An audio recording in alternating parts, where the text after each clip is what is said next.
Which sentence is correct? Let's find out the rule. After did, do, and does, what we need, we must use verb 1. I mean, go, went, and gone. Very good. Verb 1, verb 2, and verb 3. We need go, which is verb 1. She didn't went. She doesn't went. She didn't go, which is verb 1. That's correct. Number 2, which sentence is correct? Let's find out the rule. Whenever we use last year or yesterday, and also, for example, ago in our sentence, we must use very good.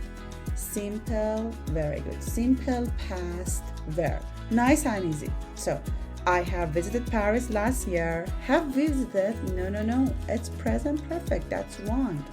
I visited last year. Yes, we have last year and it is simple past. That's correct. I visit last year with simple present. That's right. Nice and easy.